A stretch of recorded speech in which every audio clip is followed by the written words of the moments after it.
וההבדל שבין עבודת הבורא לבין שאר ענייני העולם במה שנוגע לביטחון באלוקים יתברך הוא זה. On a vu hier que concernant la émouna, le bitachon dans les mitzvot, alors c'est pas entre les mains d'Hachem qu'avechol, un homme ne doit pas dire Hachem ce qui décide, je ferai, s'il veut que je fasse des mitzvot, ben je ferai des mitzvot, tout est entre les mains d'Hachem. S'il veut que je fasse d'Averot, je ferai d'Averot, c'est Hachem qui décide. Ça, on a vu hier Chas v'Shalom. Il y a écrit dans la Torah Bachar Tabachaim, c'est à nous de choisir si on fait le bien ou on fait le mal. Il n'y a pas de bitachon à avoir dans ces choses-là. Alors que dans tous les autres domaines, oui, ça fait des semaines et des semaines qu'on parle du bitachon, on voit qu'il faut se remettre entièrement entre les mains d'Hachem. On a vu plusieurs catégories, mais le point commun est que Kadosh Baruch Hu, ce qu'il a décidé qu'il y aura, il y aura. Il faut faire confiance en Hachem dans tout. Alors pourquoi dans les mitzvot ou la Averot, il n'y a pas lieu de faire confiance en Hachem et de se remettre entre les mains d'Hachem? Là non, on dit, là c'est toi qui décides. Alors que dans les autres domaines, tout est entre les mains d'Hachem. Pourquoi il y a cette différence? Chez Bishar, Inyane Ha'olam, lo nitgala lanu eze emtsa'i ou tov yoter veyoter mo'il mishar emtsa'i. Dans tous les inyanim du monde, la parnassa, la santé, le métier qu'on doit faire, toutes les catégories, le rapport qu'on a envers les autres, les ennemis, les amis, tout ça, est-ce qu'on sait Béhémet qu'est-ce qui est bien pour nous? Est-ce qu'un homme sait ce qui est bien pour lui? Est-ce qu'un homme peut savoir que être riche, c'est bon pour lui? Même si lui pense que oui. Mais c'est sûr? Non, c'est pas sûr. Ça peut être mauvais la richesse pour plein de raisons. D'abord parce que la richesse, parfois, en général, elle préoccupe l'esprit de l'homme. Il est toujours anxieux. Parce qu'elle peut lui amener des mauvaises midotes, elle peut lui donner de la gava. Cette gava-là, elle peut lui faire perdre le rang là-bas. C'est pas sûr que c'est bon. La pauvreté non plus. La santé ou le manque de santé. Toutes ces choses-là, on ne sait pas, c'est dans les régions, c'est entre les mains d'Hachem. Quand je me sait qu'est-ce qui est le bon pour l'homme ou le mauvais. Alors là, on doit se remettre entièrement entre les mains d'Hachem. Le moyen, le meilleur ou le pire. On ne sait pas quel est le meilleur métier pour nous. C'est quoi le mieux? D'être dentiste, d'être ça, d'être avraire. L'avraire c'est le mieux. Annoncez-nous. Parmi tous les métiers qu'il y a et tout ce qu'il y a à faire dans le monde, on sait qu'est-ce qui est vraiment bon pour nous.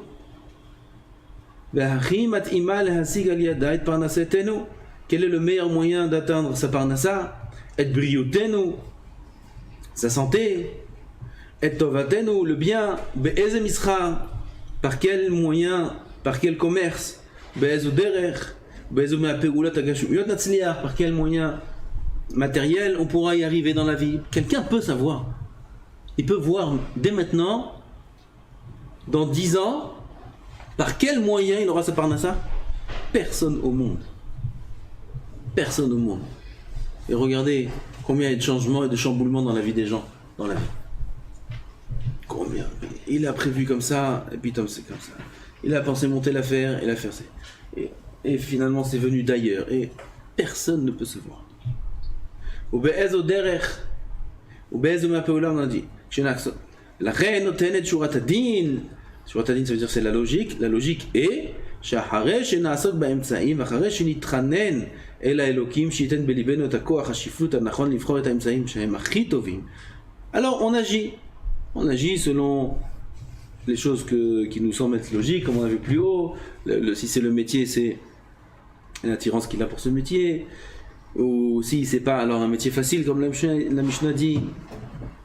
Et on prie qu'Akadosh Baruch Hu nous donne à faire le bon choix. Après qu'on a prié, Niftach ala Elokim, alors il faut faire confiance à Hachem, qu'Akadosh Baruch Hu donnera dans notre cœur le bon choix. Ve'yazor lanu leotzi la parole et la peonot. Yofi. Tout ça, c'est dans les autres inyanim. Gashmiut. Aval avodat abore enena kach. Mais la avodat Hashem, c'est pas comme ça.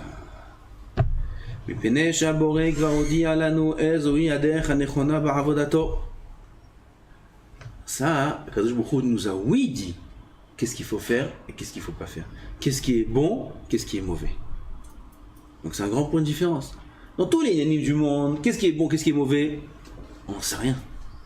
Alors là-bas, il faut faire agir au maximum le bitachon. Il faut mettre en jeu le bitachon. Aval, dans les mitzvot et la averot, dans le bien et le mal, Akadosh Baruch Hu a dit, tout est clair. Sur ça, on a une Torah entière, avec 613 commandements des Horaïta, et tous les dinim des Rabbanan, et toutes les Gmarot, et tous les Midrashim, et tout. Tout est clair. Plus clair que ça, on peut pas. Alors un homme peut dire, alors Akadosh Baruch Hu, il fait ce qu'il veut, s'il veut que je fasse des mitzvot, je fais des mitzvot. Ah putain.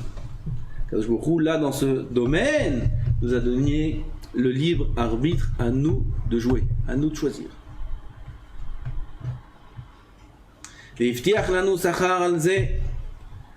nous promet du sachar. Si tu fais ça, alors tu auras une récompense, tu auras un salaire. ואם נתחנן אל הבורא שיעזור לנו לבחור את הדרך הנכונה ונסמוך עליו שיראה לנו את הדרכים לטובת עבורנו, אז נעשה טעות בזה. Un homme vient prier, dit à Akadosh Baruch Hu, donne-moi le bon chemin. Ou je suis avraire, j'étudie toute la journée, ou je vais travailler toute la journée, donne-moi le bon chemin. Akadosh Baruch Hu le regarde dans le ciel, il rigole. Il dit quoi, j'ai pas entendu. Tu peux répéter? Comment le bon chemin? C'est écrit. Regarde ce qu'il y a écrit. Bah, c'est le bon chemin, pas le bon chemin. Regarde ce qu'il y a écrit. Après, chacun a son mérite. Est-ce qu'il mérite ça ou il ne mérite pas ça? Après, il faut prier pour avoir le mérite. Avoir le choix de faire ça ou ça. La question se pose. Comment la question se pose? Elle ne se pose pas. Ah non, mais ils se sont incapables, ils se sont... Avoir le choix. Peut-être qu'il est clair. Peut-être qu'il est clair. Après, il faut prier pour y arriver.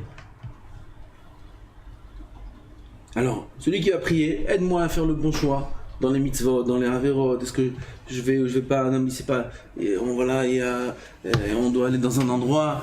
Là-bas, c'est pas très propre, c'est pas très caché, c'est pas vrai. Ou à tel endroit. Oh, jeune homme, donne-moi dans mon cœur à faire le bon choix. Ah, le bon choix. Il a écrit le bon choix. Tasso, il faut aller dans le bon chemin. Même si on perd de l'argent, même si les halachot elles sont bien définies.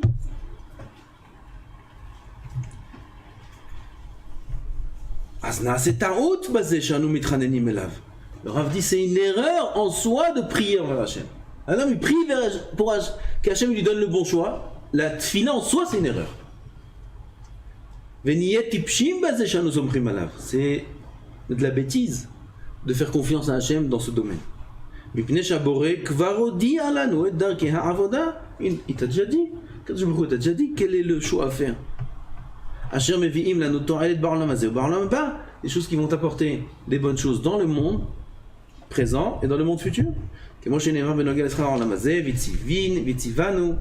ויצוונו השם לעשות את כל החוקים האלה ליראה את השם אלוקינו לטוב לנו כל הימים. פסוק בחומש. ויצוונו השם, הקדוש ברוך הוא nous a ordonné לעשות את כל החוקים האלה, de faire toutes ces mitzvot, ליראה את השם. הקדוש ברוך הוא ציווה אותנו de le craindre. Comment tu peux le craindre en étant dans un bureau 8 heures par jour? Après rentrer, manger encore un repas pendant 1 heure. Après regarder un match de foot sur le canapé. Et après aller dormir. Comment tu peux craindre Hachem? Comment c'est possible? Bien sûr, avant il a été au Daf Yomi, 1 heure. Oui, il a dormi 1 demi-heure. Comment tu peux craindre Hachem? Comment c'est possible? Comment c'est possible? Il y a une question sur ce mode de vie là, est-ce qu'il est bon? Est-ce que c'est la volonté d'Hachem ou non? Il y a une question qui se pose. On dit, ouais, mais voilà mon juif. Voilà, il était à Shachrit, il était à Mincha, il était à Arvit. Il était même au cours de Daf Yomi. 1 heure. Où il rôle l'ira et Hachem. Pendant toute la journée, on est assis, en train d'étudier la Torah, en train d'étudier du Moussa, en train de parler de Emouna, de Hashkafa, toute la journée. Et on a du mal à étirer Hachem. On a du mal. On a du mal. Un homme, il peut toute la journée être dehors, avec des ordinateurs, avec Internet, avec des voisins qui sont pas tzadikim, des collègues de travail qui sont loin de la Torah, ou des collègues, comment on dit des filles, collègues. Il est avec des filles, avec Colette. Il est avec là-bas, elle est à côté de lui, l'autre il est là. Toute la journée il est comme ça.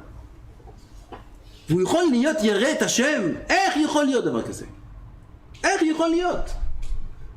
C'est impossible. C'est impossible. Et pourtant, n'importe quel enfant du Talmud Torah sait que c'est ça qu'il a demandé. Hachem, Akadosh Baruch Hu a demandé lire à et Hachem, de le craindre.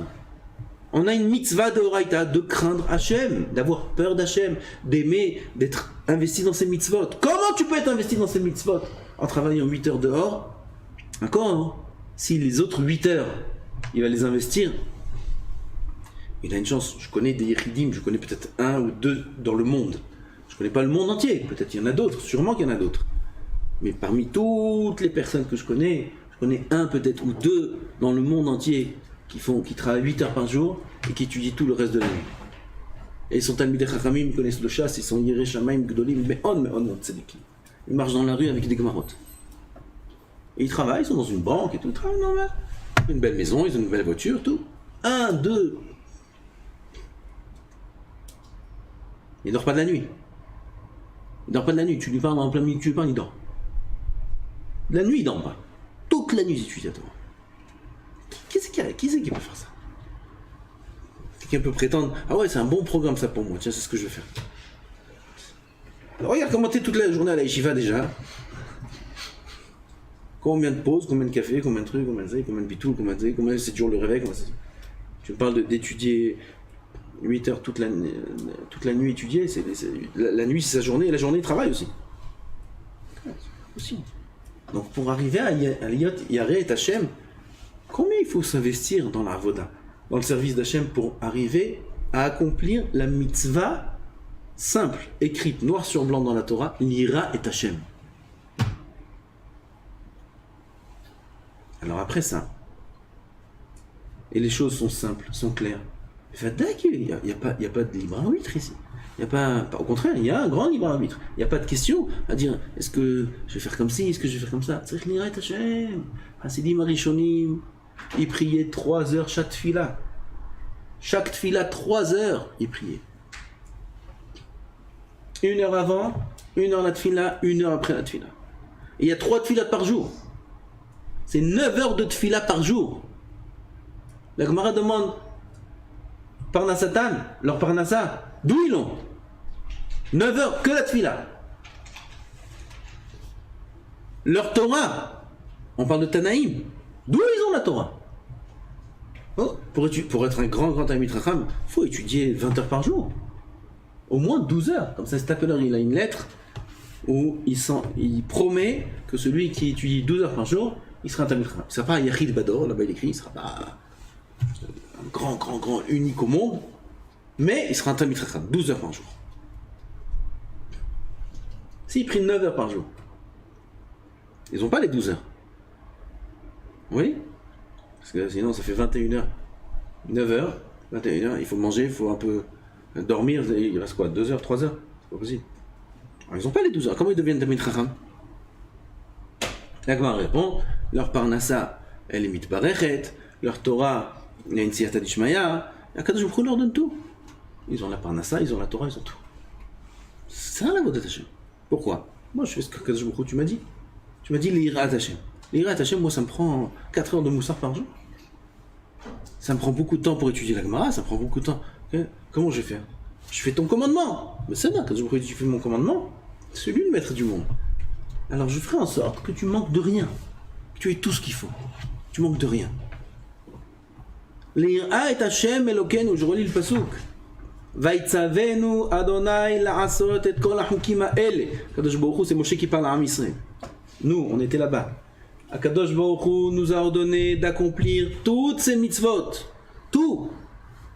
Lire à et Hashem, de craindre Hashem Elokeinu, les tov lanu kol hayamim, pour qu'il soit bon à nous, qu'on ait le bien tous les jours. Kol hayamim, c'est olam hazeh, et yemei olam haba. Les tov lanu. Pourquoi Kadosh Baruch Hu nous ordonne ça? Pas pour nous embêter, pas parce qu'il a besoin d'un peuple qui le sert. Adon olam, asher malach, beterem kol yetzir nivra. Kadosh Baruch Hu, il était roi avant toute création. Il n'a pas besoin de nous. On ne lui apporte rien du tout. Et là, pourquoi il nous a donné, il nous a créé, il nous a choisi parmi les nations, il nous a donné la Torah à Har Sinaï. Pourquoi? Les Tov, là, nous kol hayamim, pour nous donner et nous faire du bien, pour qu'on ait du mérite de recevoir ce salaire-là. C'est tout. Alors tout notre travail, il est là. Tout le reste, c'est agave. C'est secondaire. C'est un moyen de...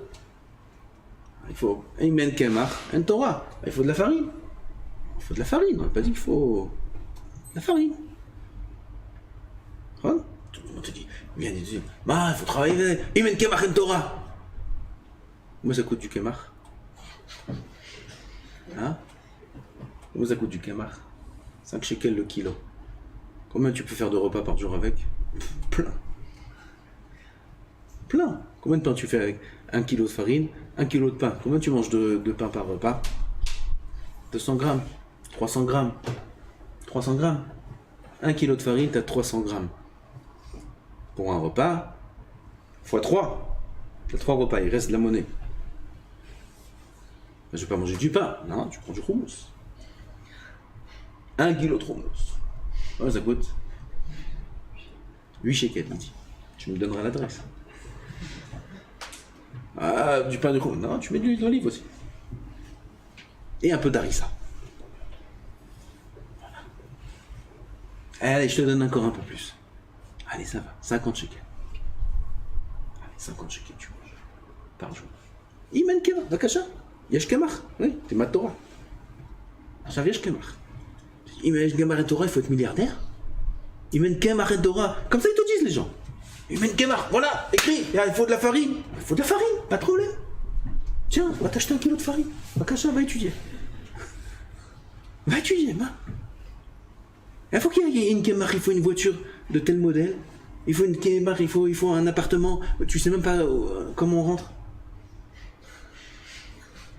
Oh, où c'est écrit ça? Mais kemach, il faut allumer des lumières avec la pensée, avec le truc, je sais pas ce qu'ils inventent aujourd'hui. Il faut que tout. Ça coûte beaucoup d'argent, ça. C'est pas du kemach, ça, c'est de l'or. Il n'y a pas écrit Men Zahaven Torah. Il n'y a pas écrit. Il n'y a pas écrit qu'il faut de l'or pour étudier la Torah. Non, eux, ils veulent de l'or. Ah, ça, Mechila, montre-moi toi où c'est écrit. Il faut que tout. Ah, la balle est dans ton camp. Hein, l'endroit que tu m'as amené, de là, je te prouve l'inverse de ce que tu dis. Kemach. De quoi vivre? Nachon. S'il n'y a pas de quoi vivre, on ne peut pas vivre. On ne peut pas étudier. Nachon. De quoi vivre? Qui a dit qu'il faut beaucoup? Qui a dit qu'il faut la folie? Qui a dit qu'il faut des diplômes? Qui a dit qu'il faut ça, il faut ça, il faut... Qui a dit qu'il faut ça pour vivre? Qui a dit? Il faut ça comme tout. Et à Emet, l'inverse est écrit. Et pas une fois, 100 fois. L'inverse est écrit. La Gita Boyamam Valaïla, Vetiviti, Berkati, Verroulé. L'inverse est écrit partout, c'est écrit l'inverse. אז s'il vous plaît. ובנוגע לשכר העולם הבא נאמר וצדקה תהיה לנו כי נשמור לעשות. Donc on a le sachar dans l'olam hazeh, c'est écrit dans la Torah. Le sachar dans l'olam haba, c'est écrit dans la Torah. Ce qu'il faut faire, c'est écrit dans la Torah. Tout est écrit dans la Torah. Noir sur blanc. Il n'y a pas la place au moindre safek. Après, c'est des paroles de Yetzirah. Les gens détournent les paroles de la Torah, ils mettent un peu leurs ambitions et leurs ta'avot, etc. Alors là, on détourne, comme toute l'histoire de Am Israël, il y avait toujours des gens qui venaient, qui allaient contre. Leur fin, il est connu. Ça, c'est les midot. Korach est venu avec la Gahava, celui-là, il est venu avec ça, celui-là, il est venu Achitophel avec ça. Chacun avec des midot. Mais ils ont détourné la Torah par rapport à leur vision erronée des choses. C'est pas leur midot. Le Hémet, il n'a pas bougé. Moshe Rabbeinu, Yoshua ben Nun, Tzadikim, tous les Tanaïm, Hillel, Shammai, Aniim, ils étudiaient la Torah dans la Aniyot.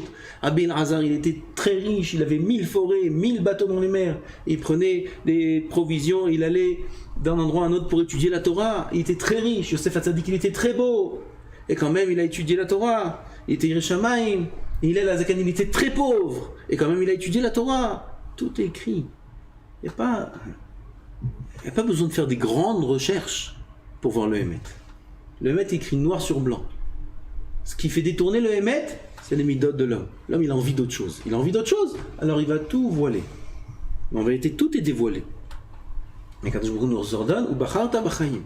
Donc il n'y a pas de place ici à des questions. Alors c'est pour ça, il dit le Rav, que dans ce domaine-là, d'être tzaddik ou racha, il n'y a pas de notion de bitachon. Je ne peux pas faire confiance à un gemme. Il n'y a pas confiance, c'est toi qui dois agir. C'est à toi de choisir. Moi, je t'ai tout dit. Choisis le bien.